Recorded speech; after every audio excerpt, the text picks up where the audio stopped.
जितने भी बच्चे एग्जाम दे रहे हैं इस बार 2025 में फिजिकल सन का, उनके लिए बहुत ही इंपॉर्टेंट वीडियो है ये।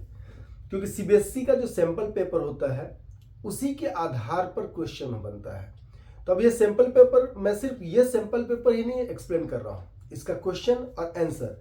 तो जो क्वेश्चन का आंसर मैं बोलूंगा उससे रिलेटेड और क्या क्या क्वेश्चन अधिकतर आते हैं वो, तो मुझे लगता है कि इस वीडियो को जो देख लेगा उसका 60 to 70% क्वेश्चन तो लगेगा कि आपको कि नियर बाई इसे ऐसे ही आया जैसा सर ने बताया वही सब आ रहा है। क्योंकि जो ऑब्जेक्टिव होगा उससे रिलेटेड क्या क्या ऑब्जेक्टिव होता है वो मैं बता दूंगा।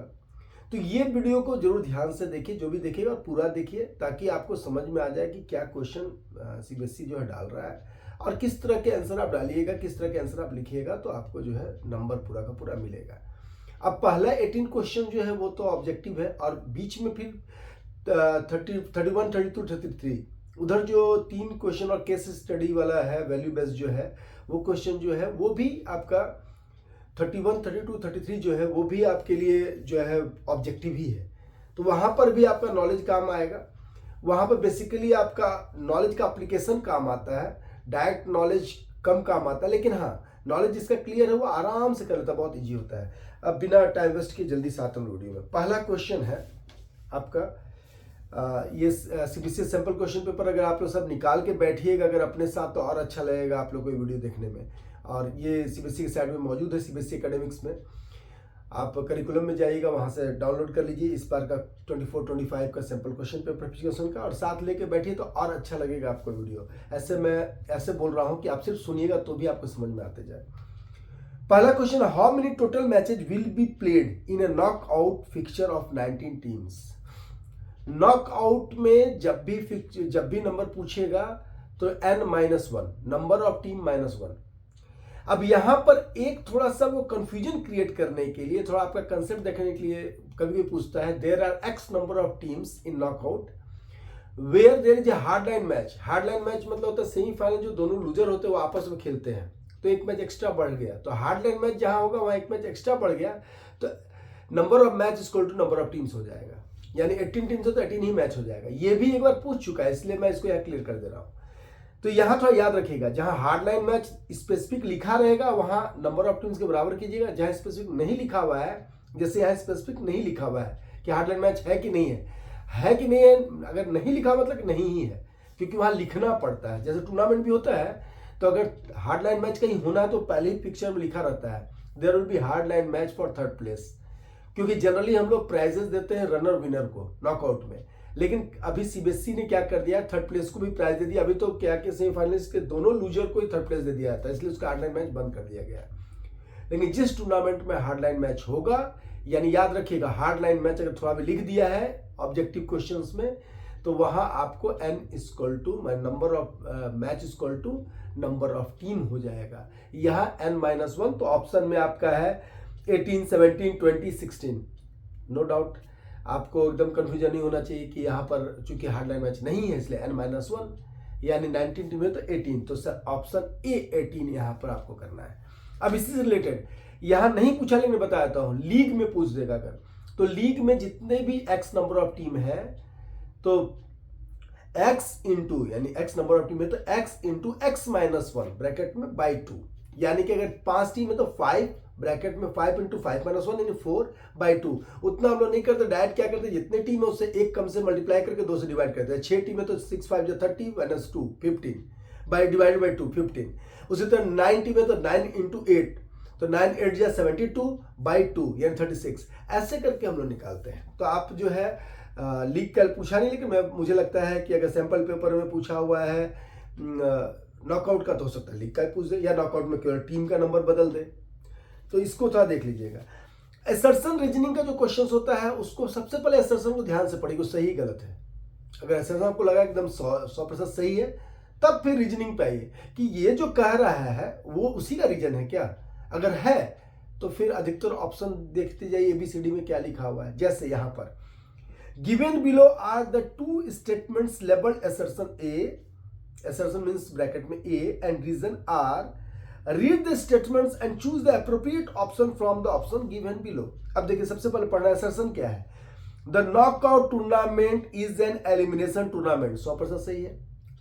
नॉकआउट टूर्नामेंट को एलिमिनेशन टूर्नामेंट कहा जाता है। इससे रिलेटेड क्या पूछ सकता है, और लीग टूर्नामेंट को क्या कहा जाता है? लीग टूर्नामेंट को राउंड रॉबिन भी कहा जाता है और बर्जर सिस्टम भी कहा जाता है। तो ये सब याद रखिएगा क्योंकि इसी से कंसेप्ट बनेगा। अब ये असर्शन हो गया। रीजन क्या लिखा है? In knockout tournament winner of each match advances in the tournament and the loser gets eliminated. एकदम सही कह रहा है। रीजन यही है। क्यों कहा जाता है एलिमिनेशन? क्योंकि जो जीतता है वही आगे जाता है, जो हारता है एलिमिनेट हो जाता है, इसीलिए इसका एलिमिनेशन कहा जाता है। यानी असर्शन सही है और रीजन उसका सही व्याख्या कर रहा है। तो अब आप क्लियर हो गए। तो अब आप ऑप्शन पढ़िए। तो ऑप्शन ए ही में लिखा हुआ है both A and R true, यानी असर्शन और रीजनिंग दोनों ट्रू है and R is the correct explanation of A. पहला ही सही बोल दिया तो आप पहला टिक कर दीजिए। लेकिन और क्या क्या बोल रहा है? Both A and R true but R is not correct explanation of A. जैसे फॉर एग्जांपल असर्शन वही रहता है कि the knockout tournament is an elimination tournament, reasoning में डाल देता है because each team has to play with each another team या एवरी अनदर टीम। ये तो हो गया लीग का, यानी असर्शन सही है, रीजन इसका सही नहीं है। तो इसलिए अब देखिए A is true but R is false. पहले देख लीजिए ए ट्रू है कि नहीं ट्रू है। अगर ए ट्रू नहीं है तो भी चौथा देखिए A is false but R is true. कभी कभी क्या होता है रीजन में सही चीज दिया रहता है और असर्शन ही गलत रहता है। जैसे असर्शन तो दे दिया कि the knockout tournament is called round robin, तो असर्शन गलत हो गया। और नीचे रीजन में लेके दिखा कि knockout tournament winners of each match, यानी कि आर सही है, लेकिन उसका ऊपर वाला व्याख्या नहीं, लेकिन आर अपने आप में सही है। तो ये चारों चीज को आपको ध्यान देना है। असर्शन रीजनिंग में अधिकतर बच्चे गलत इसलिए करते हैं क्योंकि थोड़ा पेशेंस लूज करते हैं। आराम से पढ़िए क्वेश्चन को। एक बात मैं शुरुआत में ही कह दे रहा हूं, वीडियो के लास्ट में फिर हो सकता है रिपीट करूंगा। क्वेश्चन पेपर को 15 मिनट जो मिलता है ना, उसका 100% सही इस्तेमाल कीजिए। सारे क्वेश्चन को ध्यान से पढ़ के मन में एक एनालाइज कीजिए कि ये क्या कहना चाह रहा है। और खासकर पीई में मैं देखता हूं कि जो बच्चे ध्यान से क्वेश्चन पढ़ते हैं, जैसे मैं इसी में बताऊंगा आगे, तो बहुत सारे क्वेश्चन हर साल मैं देखता हूं। ये यानी केस स्टडी में वैल्यू बेस्ड में जो उधर जा रहा है क्वेश्चन, वहां से अगर ध्यान से पढ़ेगा तो जो कुछ कुछ चित्र बना रहता है, जो उसका स्टेटमेंट रहता है, इसके आधार पर 4-4 क्वेश्चन का ऑब्जेक्टिव रहता है, उसी में आगे वाले या पीछे वाला कुछ ना कुछ आंसर रहता है। तो कुछ क्वेश्चन का आंसर तो वहां छुपा ही रहता है। तो इसलिए आपको क्वेश्चन को ध्यान से पढ़ना है।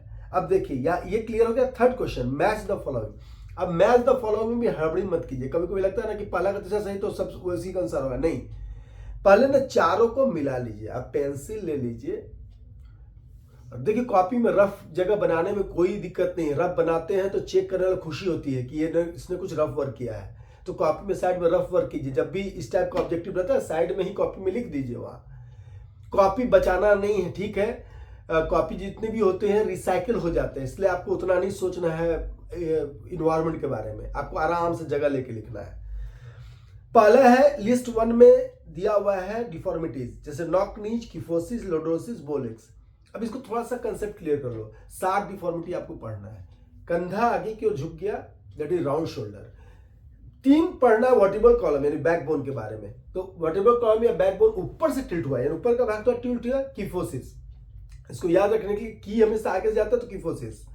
एस ऐसे होता है तो या तो वन साइड टिल्ट होगा सी शेप में, या तो ऐसे एस शेप में।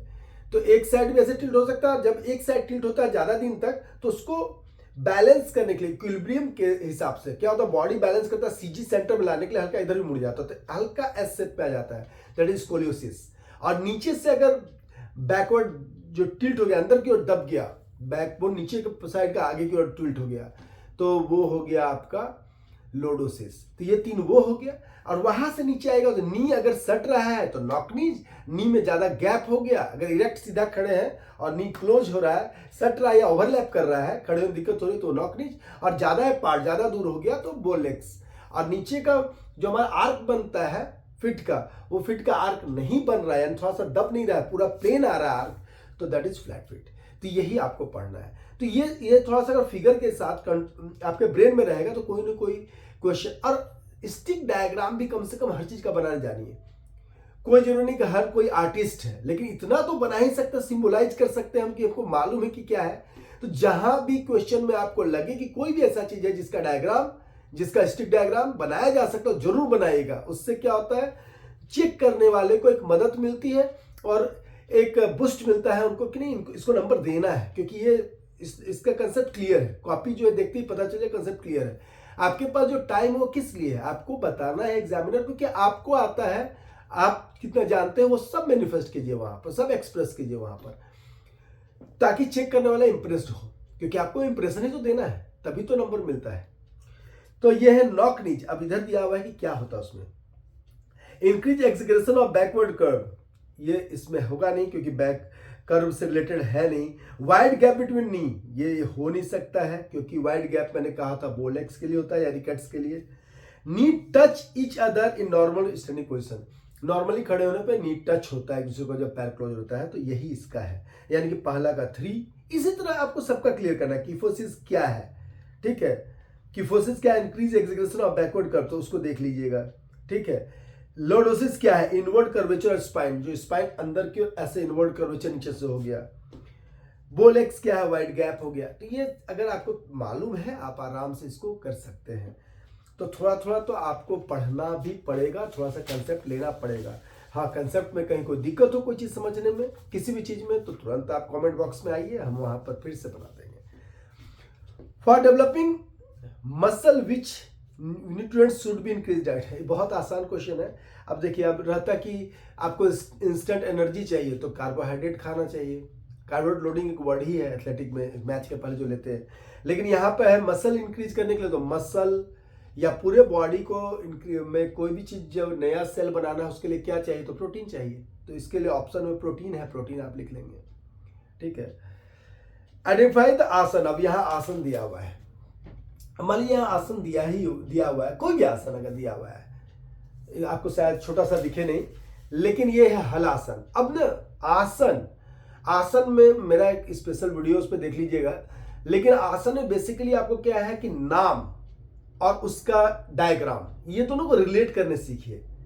अगर ये ध्यान से देखिए तो हल जैसी आकृति बन गई है। हल क्या होता है, जो ऐसे लकड़ी होती है और ऐसे लकड़ी होती है, जो हल नीचे की ओर जाता है, तो ये पूरी आकृति लगभग हल जैसी बन जाती है आपका। अब तड़ासन, ताड़ का पेड़ लंबा होता है, आप लंबा होते हैं तड़ासन में। वृक्षासन, वृक्ष जो है तना होता है, फिर फैलता है थोड़ा, फिर ऐसे जाता है शेप, तो उस तरह से आकृति होती है, उससे ना रिलेट कीजिए। जितना फिगर को रिलेट कीजिए, इतना वर्ड्स को रिलेट कीजिए, इतना आप स्पेलिंग को रिलेट कीजिएगा, जिसको हम लोग मेमोरी में निमोनिक्स बोलते हैं, जितना ज्यादा निमोनिक्स बनाएगा, मेमोरी पैलेस जितना ज्यादा बनाएगा, तो उतना कंफ्यूजन कम होगा, पी में ही नहीं, हर सब्जेक्ट में। तो इसलिए उसको थोड़ा कोशिश कीजिए कि फनी वे बनाए, आराम से पढ़िए। और ये हलासन है यहाँ पर, तो इसमें कुछ हमको व्याख्या करना नहीं है। आप डिफरेंट जितने आसन है, मंडूकासन है, पश्चिमोत्तानासन, बहुत बच्चे कंफ्यूज करते हैं अर्ध मत्स्येंद्रासन में और वक्रासन में। वक्रासन में पैर सीधा, दूसरा ऐसे रहता है। मत्स्येंद्रासन में दोनों पैर एक दूसरे पे आधा मुड़ा हुआ रहता है। उसी तरह वज्रासन जैसा बैठ के जब दोनों पैर एक दूसरे कर देते हैं और पीछे से हाथ लेते तो गाय के मुख जैसा हो जाता है, तो गोमुखासन हो जाता है। तो इसको थोड़ा सा रिलेट करने सीखिए, क्योंकि आपको आसन कंफ्यूजिंग होगा, और उसके लिए स्पेशली मैंने पूरा का पूरा चैप्टर इस तरह से बनाया इंटरेस्टिंग वे में कि आप याद भी कर पाए आसन क्या है और किस बीमारी में कौन सा आसन है। वो लिंक में मैं डाल दूंगा एक बार प्लेलिस्ट, उसमें पूरा का पूरा रहेगा कि 2025 के सारे चैप्टर्स का कैसे उसको याद रखना है। नेक्स्ट क्वेश्चन आपका, विच आसन इज पोज लाइक कोबरा। अब कोबरा के पोज का कौन सा आसन होता है, दैट इज भुजंग आसन। नाम ही भुजंग मतलब सांप होता है, तो भुजंग आसन। क्यों, तो सांप जैसे अगर कुछ भी अगर छेड़िएगा तो अधिकतर सांप ऐसे उठता है फन, तो फन जैसा हम जब नीचे शोल्डर के जस्ट नीचे हाथ को पुश रखते हैं और जमीन को पुश करते ऊपर के उठते हैं, that is called cobra pose, bhujang asana. अब देखिए आसन में ज़्यादा हम लोग जाएंगे तो लंबा हो जाएगा क्वेश्चन सारा ये वीडियो, लेकिन याद रखिएगा आसन को आपको देखना पड़ेगा, फिगर से थोड़ा रिलेट करना पड़ेगा। भुजंग आसन कैसा है, और ये याद रखिएगा हमेशा कॉन्ट्राइंडिकेशन क्या है, किसमें क्या नहीं कर सकते हैं। जैसे जितने भी आगे झुकने आसन है, वो एक्यूट अगर आपका वेस्ट पेन या बैक पेन है तो वो नहीं कर सकते हैं, तो उसको याद रखिएगा। जितना आगे झुकने वाला, साइड झुकने वाला, सब डायबिटीज और सारा जो है इसमें आपको ओबेसिटी में करना है, क्योंकि पेट दबाना है। तो ये सब चीजें ना कंसेप्ट पे रखिएगा अपना। Deaf Olympic game was first organise in the year. Deaf Olympic जो है गेम कब पहला ऑर्गेनाइज हुआ था, तो ये हुआ था 1924 में। अब देखिए इससे रिलेटेड क्वेश्चन क्या क्या आ सकता है, कब और किसने किया, कहाँ ऑर्गेनाइज। तो 1924 में किसने किया, तो आदित्य बुक में ये नहीं लिखा हुआ है कि किसने किया। तो EUGN Eugen Ruben, RUBEN Ruben जो है ये RUBEN रूबिन, ये फ्रेंच डेफ स्पोर्ट्स लीडर थे। इन्होंने स्टार्ट किया था 1924 में। अब इसी से रिलेटेड आ सकता है, 3 चीजें आपको पढ़नी है, deaf Olympic, special Olympic, Paralympic. तीनों का मैं अभी बता देता हूं ताकि इससे रिलेटेड कुछ भी आए तो आएगा क्या, ईयर आएगा स्टार्ट होने का, किसने किया ये आएगा ऑब्जेक्टिव में। तो मुझे लगता है ये सब में से कोई ना कोई एक ऑब्जेक्टिव में आ जाएगा आपका, और नहीं भी आया तो सब्जेक्टिव में तो काम आने ही वाला है।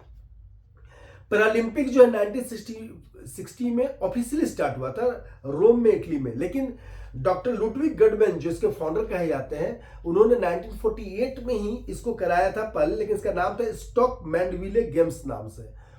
जो सेकेंड वर्ल्ड वॉर में जितने सैनिक लोग घायल थे उनका इलाज करे तो उनको लगा कि इनके इंटरटेनमेंट के लिए इनके लिए भी खेल होना चाहिए, जिन्होंने सेकेंड वर्ल्ड वॉर में किसी ने पैर खो दिया था, किसी ने हाथ खो दिया था, लेकिन अंदर से वीर थे वो लोग, जीने की जिज्ञासा थी उनमें, तो उनके लिए एक गेम इस तरह से स्टार्ट हुआ लंदन में। लेकिन बाद में इनको मान्यता मिली IOC के द्वारा, इंटरनेशनल ओलंपिक कमेटी के द्वारा। 1960 में जो है ये जो है, अब देखिए अब आगे जब क्वेश्चन पेपर में आप आइएगा तो इससे रिलेटेड भी क्वेश्चन है वहां पर क्लियर किया हुआ है इसी क्वेश्चन पेपर में, सैंपल क्वेश्चन पेपर में CBSE के। और ऐसा ही आपका भी क्वेश्चन आएगा तो आगे कुछ ना कुछ आपसे रिलेटेड मिल जाए, इसलिए 15 मिनट क्वेश्चन को जरूर ध्यान से पढ़िएगा। स्पेशल ओलंपिक जो है 1968 में शुरू हुआ था, और ये आप लोग को मालूम ही होगा, ये मेंटली चैलेंज लोगों के लिए है। ये शिकागो USA में शुरू हुआ था, और यूनिक कैनेडी श्रीवर जो है ये इनकी फाउंडर रही हैं, इन्होंने इनको खोजा थी। ये 3-4 चीज़ जो मैंने बताई जस्ट कि लुडविग गडमैन ने पैरालंपिक की खोज की 1960 में, ऑफिशियली हुआ था 1948 में, ऐसे किसी और नाम से होता था, अब स्टॉक मैंडविले गेम्स के नाम से होता था। इसमें से कोई ना कोई आ जाएगा। जो डेफ ओलंपिक था जो शुरू हुआ, ये इसको पहले 2001 में इसको इंटरनेशनल डेफ ओलंपिक कहा गया। इससे पहले द इंटरनेशनल साइलेंट गेम्स कहा जाता था इसको, द इंटरनेशनल साइलेंट गेम्स किसको, डेफ ओलंपिक को। ये भी क्वेश्चन आ जाएगा। और कब चेंज हुआ, तो 2001 में, ये भी आ जाएगा। इसको डेफ ओलंपिक नाम जो है वो IOC ने दिया था 2001 में। अब ये डेफ ओलंपिक स्टार्ट कब हुआ, तो ये 1924, ये आपको समझ में आ गया होगा। Match the following. अब फिर यहां पर देखिए, प्लेट टैपिंग टेस्ट किस चीज के लिए होता है, पुशअप किस चीज के लिए होता है, पार्शियल क्लब किस चीज के लिए होता है, मॉडिफाइड पुशअप किस चीज के लिए होता है, इसी पर पूरा मैच द फॉलोइंग है। तो आप मैच द फॉलोइंग के लिए फिर वही शांत मन से पहले सोचिए कि कभी कभी क्या होता है ना कि 2 या 3 चीजें आप कंफर्म जानते हैं, तो पहले उसको टिक कर लिए, अपने आप चौथा बच जाएगा, नहीं भी जानते हो तो हो जाएगा। तो पहले क्या कंफर्म आप जानते हैं उसको देखिएगा। प्लेट टैपिंग टेस्ट, जो ये वाला जो टेस्ट करते हैं आप, ये वाला टेस्ट किस लिए हो सकता है, तो कोऑर्डिनेटिव एबिलिटीज के लिए होता है, लेकिन यहाँ कोऑर्डिनेटिव एबिलिटीज नहीं है। तो कोऑर्डिनेटिव एबिलिटीज में भी किसके लिए, तो रिएक्शन टाइम के लिए। तो यहाँ रिएक्शन टाइम है। उसके बाद पुशअप, तो आप नो डाउट पुशअप जब आप करते हो तो क्या होता है, अपर बॉडी स्ट्रेंथ, तो कहीं है कि नहीं, हाँ, upper body strength for boys, क्योंकि modified pushup, upper body strength for girls, और partial curl up, abdominal strength. तो ये सारा कुछ इसमें है। आप थोड़ा थोड़ा दिमाग लगाए किस चीज के लिए क्या है, तो आप सब चीज जानते हो। जितने टेस्ट होते हैं, हाँ, जितने तरह के टेस्ट आइटम को पढ़ने हैं टेस्ट मेजर चैप्टर में, वो सबका प्रोसीजर, वो सबका क्या इक्विपमेंट रिक्वायर्ड है, उससे क्या टेस्ट होता है, उसका स्कोरिंग सिस्टम क्या है, ये आप जरूर जानिएगा, क्योंकि इसके बिना आप आंसर लिखिएगा तो नंबर नहीं मिलेगा। 11 नंबर क्वेश्चन है, which of the following is a physiological factor determining flexibility. Flexibility को क्या क्या चीज डिटरमाइन करता है, तो इसमें है बोन डेंसिटी। बोन डेंसिटी से फ्लेक्सिबिलिटी कोई मतलब नहीं है। हाँ, ज्यादा लचीला, ज्यादा कम होगा तो टूट जाएगा भले, लेकिन उससे फ्लेक्सिबिलिटी कोई मतलब नहीं है। एक है कार्डियक आउटपुट, कार्डियक आउटपुट से फ्लेक्सिबिलिटी डायरेक्ट रिलेशन नहीं है। टाइडल वॉल्यूम, उससे भी नहीं। टाइडल वॉल्यूम मतलब लंग्स में कितना हवा भर रहा है, उससे कोई मतलब नहीं। एक है ज्वाइंट स्ट्रक्चर, तो ऐसे मैं बता दे रहा हूं कि फ्लेक्सिबिलिटी के लिए ज्वाइंट स्ट्रक्चर साथ साथ मसल की इलास्टिसिटी और न्यूरोमस्कुलर कोऑर्डिनेशन जितना अच्छा होगा, इसको न्यूरल कंट्रोल भी बोलते हैं, तो जितना अच्छा होगा वो आपकी फ्लेक्सिबिलिटी के लिए अच्छा होगा। एक चैप्टर में आपका है कि स्ट्रेंथ के लिए डिटरमाइन करने फैक्टर क्या क्या है, फ्लेक्सिबिलिटी को डिटरमाइन फैक्टर क्या क्या है, उसको थोड़ा याद रखिएगा, तो आपको इस तरह का ऑब्जेक्टिव में दिक्कत नहीं होगा। The ability to tolerate higher concentration of dash can help in improving endurance performance. अब इंडोरेंस परफॉर्मेंस की किस चीज की टॉलरेंस कैपेसिटी होनी चाहिए? तो लैक्टिक एसिड की। कारण क्या है, जब भी हम वर्क करते हैं ऑक्सीजन बर्न होता है तेजी से, तो ऑक्सीजन प्रेजेंस में जो एरोबिक एक्टिविटीज होती है, जब वो एरोबिक एक्टिविटी नहीं हो पाती है, वो जितना ऑक्सीजन चाहिए उतना नहीं मिल पाता है, तो दो चीजें होती है। ऑक्सीजन डेप्थ होता है, जो कि लोग खराटे लेते हैं या फिर लंबी गहरी सांस लेते हैं, तो वो ऑक्सीजन डेप्थ पूरा करते हैं। दूसरा होता है कि लैक्टिक एसिड का फॉर्मेशन हो जाता है, क्योंकि ऑक्सीजन वहां उतना नहीं पहुंच पाया और वो घाव की तरह दर्द देता है लैक्टिक एसिड। जैसे पुशअप आप बहुत ज्यादा कर लिए तो आपका हाथ दर्द देगा, क्यों? क्योंकि लैक्टिक एसिड फॉर्म हो गया वहाँ, ब्लड सर्कुलेशन थोड़ा क्लॉट हो गया वहाँ। लेकिन जैसे लैक्टिक एसिड रिमूव होगा, फिर से आपका बॉडी फ्रेश हो जाएगा। ये लैक्टिक एसिड बीयरिंग कैपेसिटी अगर किसी बढ़ गई तो उसका एंड्योरेंस बढ़ जाता है। तो the ability to tolerate higher concentration of lactic acid can help. तो यहाँ पर लैक्टिक एसिड के साथ hydrochloric acid, acetic acid, carbolic acid कुछ भी दिया हुआ है, लेकिन वो सब एसिड से आपको मतलब नहीं है। लैक्टिक एसिड याद रखिएगा। If A ball is hit and it is stop by gravitational force, अब यहां देखिए क्लियर है, किसी फोर्स ने तो रोका, चाहे ग्रेविटेशनल फोर्स ने ही रोका, लेकिन किसी फोर्स ने रोका, अपने से नहीं तो चलते रहता है। यानी कौन सा लॉ चल रहा है? लॉ ऑफ इनर्शिया चल रहा है। लॉ ऑफ इनर्शिया वो चलना चाहता था, किसी फोर्स ने रोक दिया। तो if A ball is hit and it is stop by gravitational force, जानबूझ के कंफ्यूजन क्रिएट किया है, क्योंकि बाई किसी के दीवार के द्वारा या किसी आदमी द्वारा रोका रहता है तो आप क्लियर रहते हैं, लेकिन ग्रेविटेशनल फोर्स लिखा हुआ है। It is the example of which law of motion? तो पहला लॉ है लॉ ऑफ इनर्शिया। ठीक है, अगर रहता कि when we hit the ball on a wall and it returns back as fast as you hit the ball on the wall, इस type का अगर लिखा रहता है तो क्या होता है? एक्शन रिएक्शन वाला हो जाता है, थर्ड लॉ हो जाता है। अगर ऐसा लगता है कि if we change the weight of the ball and the initial velocity is same, then the distance covered by the ball is decreasing, अगर इस टाइप का लिखा रहता है, या अगर हम चेंज करें तो इंक्रीज या डिक्रीज हो रहा है, तो लॉ ऑफ एक्सीलरेशन चला F = ma में चला जाएगा वो। तो इसको थोड़ा सा आपको तीनों लॉ स्पोर्ट्स में कहाँ यूज हो रहा है, इसको थोड़ा सा क्लियर रखना है। इस नेक्स्ट क्वेश्चन है आपका 13 तक हो गया। 14 question, in which of the following sport friction plays the least important role? अब देखिए, आप लिस्ट और मोस्ट इसको याद रखिएगा। लिस्ट इंपॉर्टेंट रोल फ्रिक्शन में कम से कम, सबसे कम रोल किस में हो रहा है? कार रेस में तो बहुत ज्यादा होता है, अगर आप कर्व में अगर ठीक से नहीं गया तो गए आप। फुटबॉल में भी बहुत ज्यादा होता है, शूज का आपका ये नहीं गया। हॉकी में भी बहुत ज्यादा होता है, लेकिन यहां पर आइस स्केटिंग लिखा हुआ। आइस स्केटिंग में आपका मिनिमम फ्रिक्शन चलता है, क्योंकि फ्रिक्शन ज्यादा होगा तो आइस में स्केट नहीं करेगा, तो आइस में स्लिप करता है। एक तरह से स्लिप करने का मतलब होता है कि फ्रिक्शन ठीक से नहीं हो रहा है, तो आप स्लिप करते हुए आगे बढ़ते हैं। ऐसे स्लाइडिंग फ्रिक्शन आप कह सकते हैं वहां है, लेकिन बहुत लाइट है। Instrumental aggression is related to, अब देखिए एग्रेशन से रिलेटेड क्वेश्चन आएगा। 3 तरह का एग्रेशन है आपका सिलेबस में, असर्टिव एग्रेशन है, इंस्ट्रूमेंटल एग्रेशन है और हॉस्टाइल एग्रेशन है। हॉस्टाइल एग्रेशन सबसे खराब है, क्योंकि हॉस्टाइल एग्रेशन में डायरेक्ट मारता है आदमी, गुस्से आउट ऑफ एंगर जो है हिट करता है दूसरे को, नुकसान पहुंचाना चाहता है फिजिकली या मेंटली, वो हॉस्टाइल हो गया। जब आप कुछ ऐसा एग्रेशन सहारा लेते हैं जीतने के लिए, लेकिन डायरेक्ट किसी को हिट नहीं कर रहे हैं, डरा रहे हैं, इंस्ट्रूमेंटल हो गया। असर्टिव एग्रेशन जरूरी है इसमें। असर्टिव एग्रेशन एक ऐसा एग्रेशन जो आपको जीतने के लिए प्रेरित करता है, तो असर्टिव एग्रेशन सबसे पॉजिटिव का पूछ सकता है, विच एग्रेशन वेरी पॉजिटिव, तो असर्टिव एग्रेशन याद रखिएगा।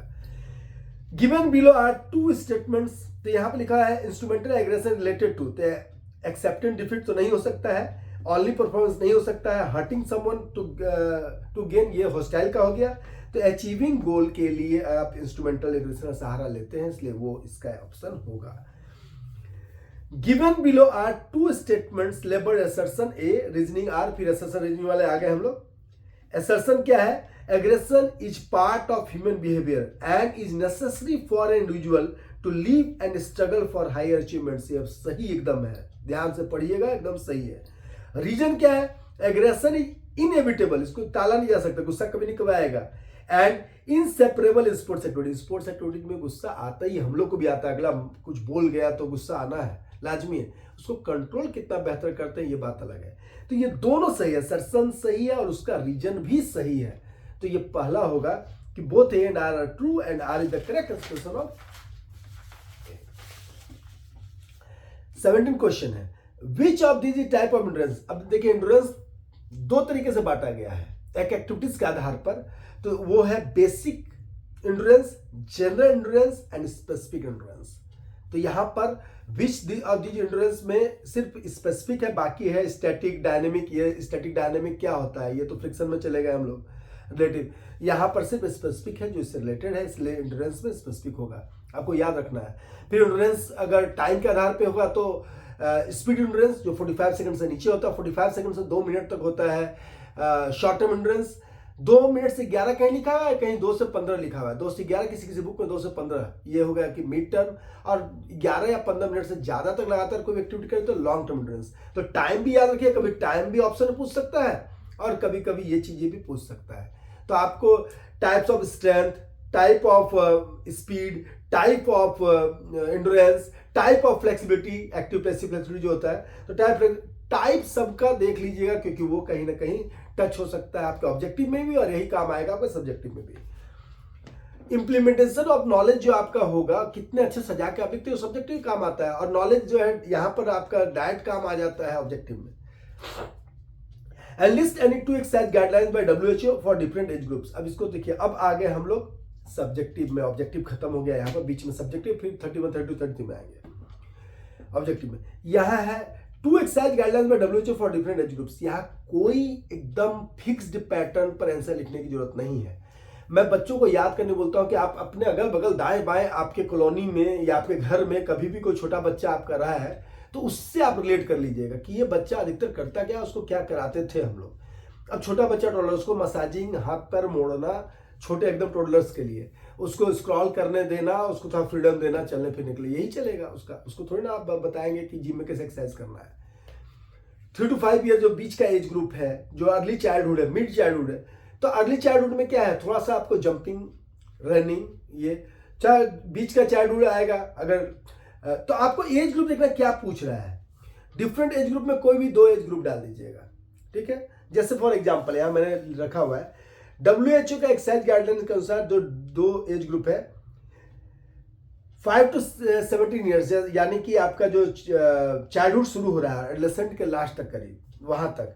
तो यहाँ पर at least 60 minute of moderate and vigorous physical activity होता है। लेकिन ये ना अलग बांटा हुआ है, हम लोग को सिलेबस में क्या चिल्ड्रन अलग कर देना है और एडोलेसेंट अलग कर देना है। तो चिल्ड्रन के लिए क्या है, लेट चिल्ड्रन जो लेट चाइल्डहुड होता है, यानी कि आपका 8 to 12 बाद वाला जो, या किसी किसी बुक में 9 to 12 है, तो 9 to 12 जो है वहां पर आपको स्लाइड कॉम्पिटिटिव इवेंट्स भी ला सकते हैं, वहां पर फ्लेक्सिबिलिटी एक्सरसाइजेज ला सकते हैं, वहां पर आपका 30 मिनट्स का एरोबिक एक्टिविटीज इनकल के वहां पर आप इंस्टॉल कर सकते हैं।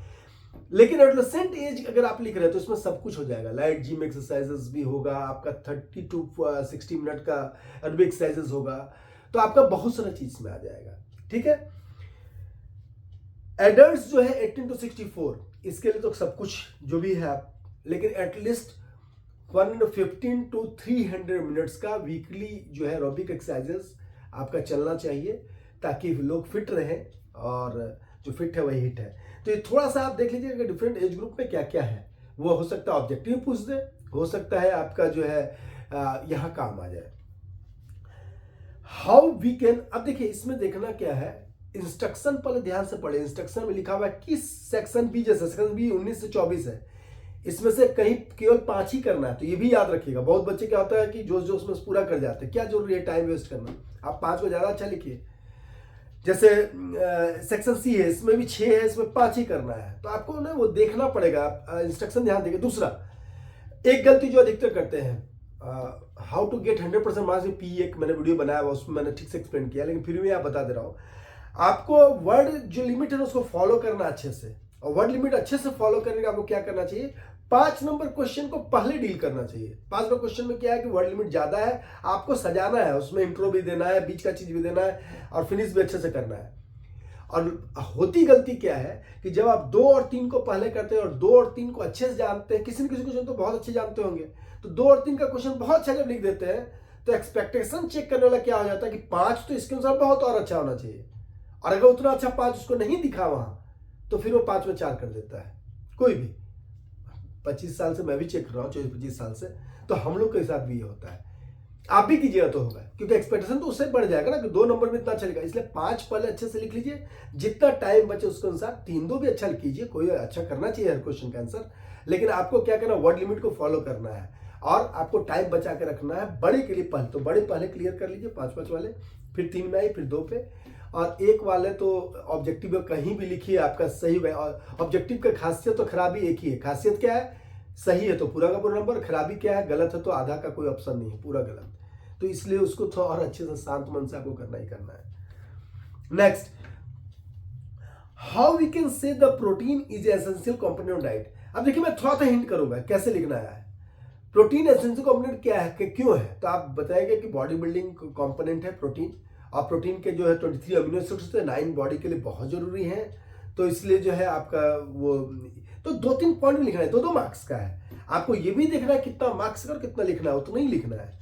Mention the test perform to 9 to 18 years of age group in SAI Khelo India fitness test and explain any one. अब देखिए एक्सप्लेन एनी वन है, यहां पर क्लियर कर दिया 1+1 1 नंबर है, सारे टेस्ट 6 टेस्ट जो है 6 लिखने का 1 नंबर है, और कोई भी एक एक्सप्लेन, तो जो आप इजी लैंग्वेज में जिसको एक्सप्लेन कर सकते हैं, जैसे C10 रिच टेस्ट आप एक्सप्लेन कर सकते हैं तो उसको कीजिए।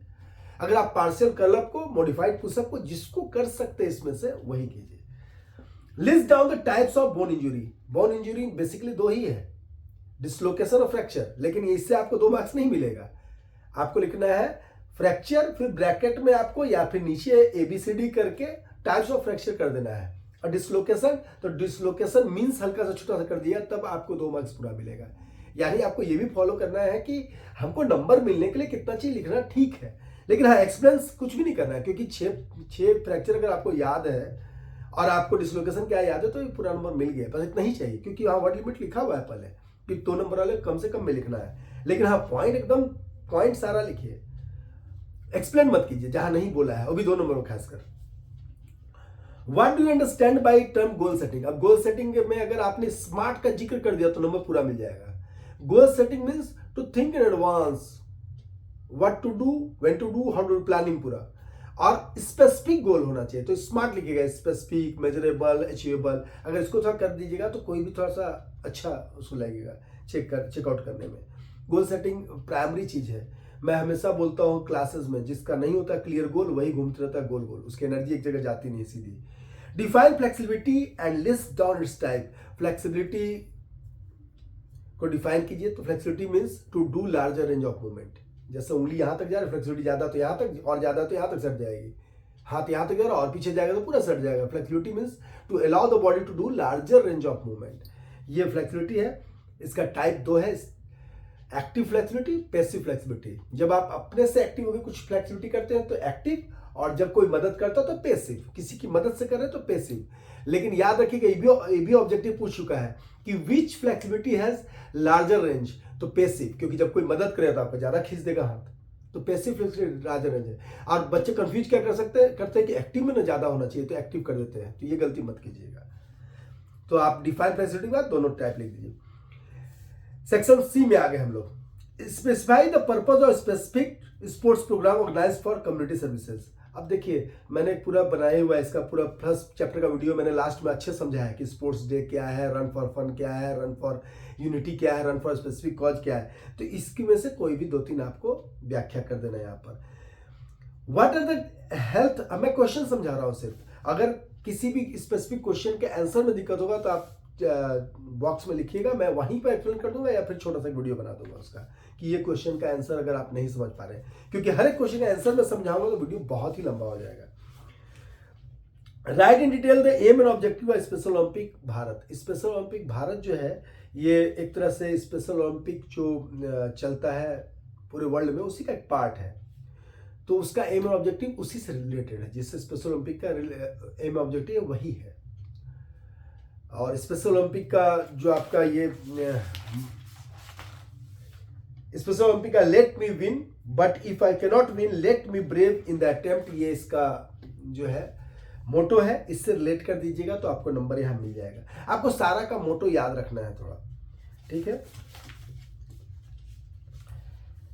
Differentiate between nutritive non nutritive component of diet. Nutritive component non nutritive component of diet जो है on the basis of their function, non nutritive component वो कंपोनेंट है जो कि फायदा तो शरीर में करता है, उसके बिना भी आप नहीं जी सकते हैं, लेकिन डायरेक्ट न्यूट्रिशन नहीं दे रहा है।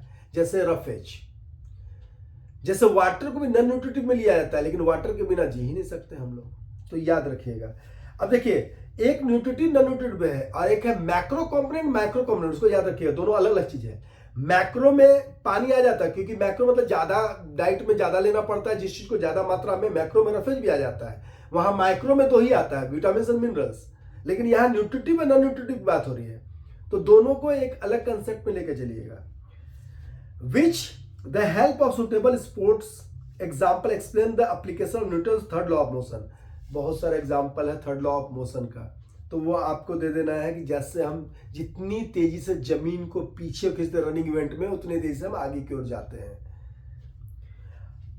या फिर शूटिंग का एग्जांपल दे दिया, शूटिंग में जब हम लोग शूट करते हैं तो जितना जो है जब फायर होता है तो आगे निकलता है, तो हमारा जो गन होता है वो हमें पीछे की ओर ढकेलता है। और भी बहुत सारे एग्जांपल, जितना लिखिएगा, जितना ज़्यादा जोर से हम फुटबॉल को किक करते हैं, उतना ज़्यादा तेजी से वो जो है टकरा कर वापस आता है ओपोनेंट से। तो आप बहुत सारे एग्जांपल, ड्रिबलिंग का एग्जांपल, ड्रिबल जितना जोर से जमीन पर मारते हैं बास्केटबॉल को, उतना तेजी से ऊपर आपके हाथ में आता है। How we can enhance the performance with the help of self talk and self esteem. ये सब देखिए थोड़ा कंसेप्ट बेस्ड क्वेश्चन है, इसको ना आप थोड़ा सा, अगर आपका लैंग्वेज ठीक है तो आप आराम से लिखिए, सेल्फ टॉक और सेल्फ एस्टीम, जो खुद से बात। एक लाइन है कि कोई पास न रहने पर भी नरमन मौन नहीं रहता, आप आपकी कहता है वो आप आपकी सुनता है। तो अपने आप के कहते, तो जब पॉजिटिव सेल्फ टॉक होता है तो आदमी का सेल्फ एस्टीम भी बढ़ता है, कॉन्फिडेंस भी बढ़ता है, और आदमी जो है ज्यादा बेहतर अपने बारे में एक सेल्फ इमेजिनरी क्रिएट करता है। सेल्फ इमेजिनरी भी एक टर्म है इसमें, कि सेल्फ इमेज अच्छा होना चाहिए। जो दुनिया आपके बारे में गलत सोच रही है, आप अपने बारे में पॉजिटिव हैं तो पॉजिटिव रहिएगा, और दुनिया पूरा आपके बारे में पॉजिटिव सोच रही है और आप ही नहीं सोच रहे हैं तो नहीं रहेगा। तो self talk means to talk with one self, और आप सबकी सबसे इंपॉर्टेंट है दुनिया में अपने लिए, इसलिए अपने आप से पॉजिटिव बात किया कीजिए, उससे रिलेट कीजिए। सेल्फ एस्टीम जो है बहुत जरूरी है, किसको जिसमें अपना सेल्फ एस्टीम खुद ही नहीं है वो अपनी इज्जत भी नहीं समझ पाता है, और जो अपनी नहीं समझा दूसरे की भी नहीं करता है। चूज द, अब देखिए पूरा स्टेप का डायग्राम बना देगा। अब डायग्राम के अनुसार क्वेश्चन है, तो डायग्राम को बहुत ही ध्यान से पहले देखिएगा कि क्या है। तो ये तो डायग्राम में लिखिए एडमिनिस्ट्रेटिव डायरेक्टर, एक्जीक्यूटिव कमेटी, यानी कि पूरा कमेटी से रिलेटेड चीज है। अब कमेटी से फर्स्ट चैप्टर का अगर नहीं क्लियर है आपका कमेटी, तो एक तो मैंने एक्स्ट्रा एक वीडियो छोटा सा बना दिया कमेटी पर ही, लेकिन फिर भी choose the function of boarding committee. Boarding committee क्या है? जो लोगों को रखने में मदद करती है, स्टे करने में मदद करती है, to take care of their stay, यहाँ ऑप्शन में। What is the work of ceremony committee? तो ओपनिंग सेरेमनी या क्लोजिंग सेरेमनी, ये दोनों सेरेमनी नाम लिखा हुआ है, सेरेमनी कमेटी वो सेरेमनी के लिए, तो यहाँ to arrange opening ceremony option में है तो वही होगा। क्लोजिंग सेरेमनी भी रहता ऑप्शन में तो बोथ ऑफ देम हो जाता। Ground equipment committee to arrange team match venue, venue को ठीक से अरेंज करना, वेन्यू में जहां मैचेज होना उसको अरेंज करना। वाई कमेटी आर रिक्वायर्ड, तो बहुत सारा काम इसका, सब काम यहाँ 3 काम दे के चौथा लिखा हुआ ऑल द अबव, तो जहां आपको 2 कंफर्म होगा, 2 है तो तीसरा भी होगा ही, इसलिए ऑल द अबव मार दीजिएगा। To organise the event in perfect manner, to distribute the work, to make the best use of resources, ये तीनों सही है, ऑल द अबव। अब एक विजुअली इंपेयर्ड के, लेकिन मैं एक्सप्लेन इसलिए कर दे रहा हूं ताकि काम आ सकता है आप लोग का। Which committee is responsible to make the event awareness, event को चारों ओर अवेयरनेस फैलाने के लिए इवेंट के बारे में, तो पब्लिसिटी कमेटी, ठीक है, इसको एडवर्टाइजमेंट कमेटी भी कहीं कहीं लिखा रहेगा। Dash is the process of identifying and grouping the work to be perform, तो planning is the process, planning, think in advance. The reception committee for the tournament is responsible for welcoming the participants, जो participants आएंगे उनको।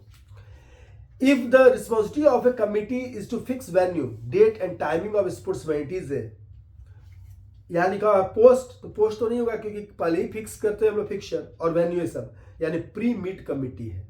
देखिए pre meet, during meet, after meet, ये हम समझाए हुए हैं पहले आप लोग को। The first Paralympic was organise in, पहले ही बता दिए थे, जो फिर आ गया 1960। Special education is a branch of education that deals with, तो यहां पर लिखा हुआ है जो, तो इसमें 3 में से लिखा हुआ last option more than 1 of the above is true, तो यहां देखिए तो तीनों लगेगा कि ठीक बोल रहा है, तो मोर देन 1 होगा answer. Why is it called the Paralympic, Paralympic को पैरालंपिक क्यों कहा जाता है? क्योंकि पैरेलल चलता है, the event runs parallel to the Olympic, इसलिए इसको Paralympic, parallel to Olympic, that is Paralympic. What is the motto of the Paralympic games? तो स्पिरिट इन मोशन, यहीं पर पूछ सकता है आपको। What is the motto of Deaflympic games? What is the motto of special Olympic games? तो डेफलिम्पिक का है पर लूडोज इक्वालिटास, यानी इक्वलिटी थ्रू स्पोर्ट्स, ये डेफलिम्पिक का है। और स्पेशल ओलंपिक का let me win but if I cannot win let me brave enough to fight या in the attempt, let me brave in the attempt, कम से कम अटेम्प्ट करने दीजिए मुझे। अब देखिए ये जो मैंने कहा था कि क्वेश्चन को ध्यान से पढ़ेगा तो उसी में आंसर रहेगा। देखिए यहाँ बहुत सारा एक्सप्लेन करके क्वेश्चन तब क्वेश्चन पूछ रहा है। ऐसी में सारा लुडविग गटमैन का सब चीज लिख दिया है कि Paralympic games major international Olympic games है, इसमें फिजिकली डिसेबल्ड लोग, including impaired muscle power, impaired passive range of motion, limb deficiency, length limb difference, ये पूरा चीज एक्सप्लेन कर दिया है। Doctor Ludwig Guttmann known for the father of Olympic games, यहाँ लिखा हुआ organise first time Paralympic games in Rome with 400 athletes and 23 countries. अब गलती से भी कहीं भी पैरालंपिक से रिलेटेड क्वेश्चन पूरे अगर क्वेश्चन पेपर में है तो उसका तो आंसर यहाँ है, और आप इसको लिख भी दीजिएगा तो कोई काट नहीं सकता है। इसलिए उसको ध्यान से, मैंने कहा कि ध्यान से पढ़िए क्वेश्चन को। What is the primary focus of Paralympic games? तो ये सारा आंसर यहाँ आराम से लिखा हुआ है, आप आराम से कर लेंगे। अब यहाँ पर है 33 नंबर में व्हाट इज, एक चित्र बनाया हुआ है, तो ये हर्ट का है। यहाँ दिया हुआ है कि नशा वशा करने से क्या नुकसान होता है हार्ट पर, और हार्ट से रिलेटेड क्वेश्चन है। What is the primary effect of exercise on cardio respiratory system? Primary effect है, सेकेंडरी इफेक्ट नहीं, सेकेंडरी इफेक्ट अलग हो जाता है। प्राइमरी इफेक्ट में क्या होता है? Increase stroke volume.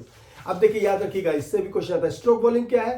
तो एक बार हार्ट बीट में जितना ब्लड पंप होता है आर्टरीज में, शरीर में, एक हार्ट बीट में, वो है स्ट्रोक वॉल्यूम। और पूरे मिनट भर में जितना ब्लड आउटपुट होता है उसको कार्डिक आउटपुट कहा जाता है। ये दोनों में अंतर है। टाइडल वॉल्यूम क्या है? तो आपका जो लंग्स से जो हवा निकलता है एक बार में, ठीक है। टाइडल कैपेसिटी में आ जाएगा तो फोर्सफुली जितना निकाल सकते हैं, थोड़ा अंतर है इस सब टर्म में। What is the stroke volume? फिर क्वेश्चन आ ही गया, तो the volume of blood injected by the heart in पर बीट, ये होगा stroke volume. What is cardiac output? यहाँ पर ये सब क्वेश्चन में है और 4 ऑप्शन है। तो the volume of blood injected by the heart पर मिनट, ये होगा cardiac output. Blood pressure is the force exerted by blood against the walls of arteries. जो फोर्स हम लोग एक्सर्ट करते हैं जब पंपिंग होता है, तो हार्ट में सिस्टोलिक डायस्टोलिक 2 तरह का दबाव आता है। उस दबाव पे जितना आपका ब्लड पे वेसल, जितने वेसल्स उसमें जो प्रेशर पड़ता है उसको हम लोग ब्लड प्रेशर। अब जैसे ये चारों ओर जा रहा है लेकिन बीच में ब्लॉकेज हो गया तो प्रेशर बढ़ जाएगा हार्ट पर। इसलिए कहा जाता है कि ज़्यादा फैट नहीं होना चाहिए, फैटी चीज़ कम खानी चाहिए, वो भी खासकर सैचुरेटेड फैट। अब इसमें क्वेश्चन है स्प्रेन इंजरी ऑफ। अब इंजरी याद रखिएगा, स्किन इंजरी क्या है? Strain sprain. मसल इंजरी क्या? सॉफ्ट टिश्यू इंजरी में आता है मसल का और स्किन का, इसको कहते हैं सॉफ्ट टिश्यू इंजरी। और दूसरा है बोन इंजरी। तो सॉफ्ट टिश्यू में क्या है? तो स्किन से रिलेटेड क्या है? एब्रेजन, कंट्यूजन, लेसेरेशन और ब्रूज, और एक और है आपका इंसिजन। ये सब है स्किन से रिलेटेड। अब इसको मैंने बताया हुआ है, अभी मैं सब व्याख्या करूंगा तो टाइम लगेगा, और क्या क्या उसका ट्रीटमेंट है। प्लेलिस्ट में सारा कुछ मिल जाएगा आपको।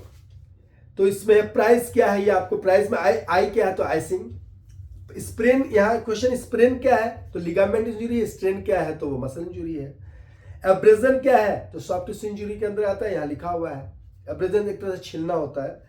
कंट्यूजन मतलब जैसे चोट लगा और अंदर जम गया, अगर ब्लड का फ्लो हो रहा है लेकिन अंदर इनसाइड द स्किन हो रहा है तो कंट्यूजन है। Why wrapping up is necessary? तो to avoid injury, to increase pulse rate, to increase body temperature, ये तीनों इसके लिए काम आता है। List down any 4 asanas used for prevention of hypertension. अब देखिए मैंने आपको याद कराया हुआ है कि किस बीमारी में कौन सा आसन, उसको कैसे याद रखना हो, मैंने कराया हुआ है। इसलिए वो वीडियो जरूर देख लीजिएगा, उससे क्वेश्चन आना ही आना है आपको। और स्टिक डायग्राम तो सबको प्रैक्टिस करना ही चाहिए, कर लीजिएगा हर एक आसन का।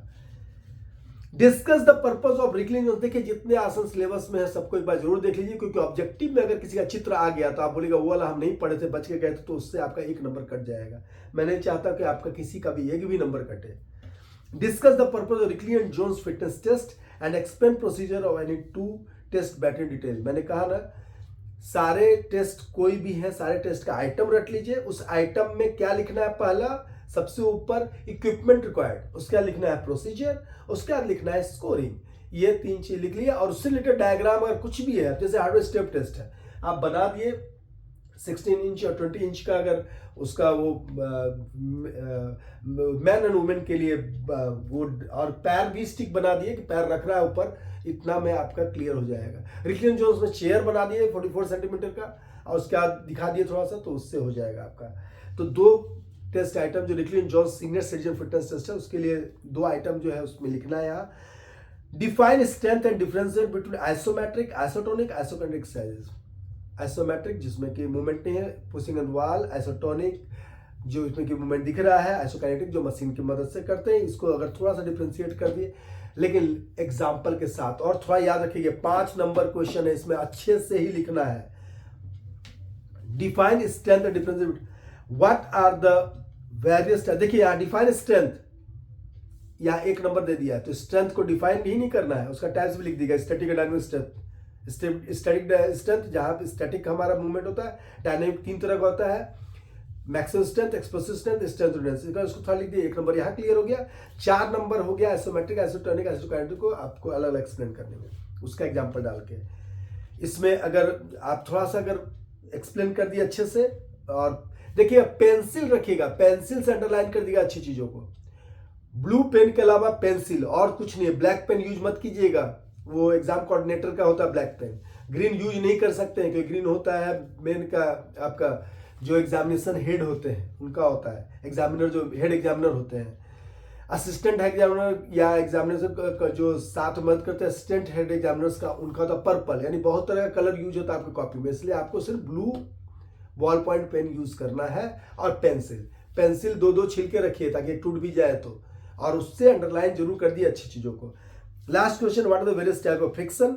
फ्रिक्शन क्या है मैंने बता दिया। स्टैटिक और डायनामिक फ्रिक्शन। डायनामिक फ्रिक्शन 2 तरह का है, सबको थोड़ा थोड़ा व्याख्या कीजिए और स्पोर्ट्स रिलेटेड एग्जाम्पल डालिएगा, तभी आपका काम करेगा। जैसे 2 आदमी अगर एक दूसरे धक्का दे रहे, कोई नहीं हिल रहा है, तो एक स्टैटिक फ्रिक्शन में है, जमीन रुका हुआ है उनको। जैसे ही हिलने शुरू करेंगे तो वो आ जाएंगे डायनामिक फ्रिक्शन में। उसमें या तो स्लाइड करेंगे, फिसलेंगे तो स्लाइडिंग फ्रिक्शन, और अगर कोई चक्का का काम कर रहा है, एक अलग अलग पार्ट घूमने लगे, गोल लुढ़कने लगे, तो rolling friction. With the help of suitable example explain with friction necessary sports. कभी क्वेश्चन आ जाता है इससे रिलेटेड कि friction is a necessary, I will discuss. Necessary, I will discuss. बदमाश तो है फ्रिक्शन, लेकिन जरूरी है। और भी कोई भी क्वेश्चंस में कोई भी दिक्कत हो, कोई भी कंसेप्ट में कोई दिक्कत हो, तो आप कमेंट बॉक्स में लिखिए। मैं आपके साथ एग्जाम तक बना हुआ, एग्जाम के रात तक बना हुआ हूँ। मेरा जो है व्हाट्सअप नंबर भी मैं डाल दूंगा डिस्क्रिप्शन में। आप लोग जो है कभी भी कोई क्वेश्चन रहे तो पूछिए। और नोट्स का लिंक भी मैंने जो पिछला क्वेश्चन का डालना भूल गया था, मैं उसको डाल देता हूँ डिस्क्रिप्शन में। तो जहां आपको जो जरूरत है पूछते रहिए, मैं आपके साथ बना हुआ है। आप लोग सभी अच्छा करें, सभी 100 में 100 लाए। और 100 में तो 100 लाना मेरे बस में नहीं, क्योंकि प्रैक्टिकल क्या मिला है मुझे मालूम नहीं, लेकिन थ्योरी में सभी 70 लाए। इसी शुभकामना के साथ धन्यवाद सभी को।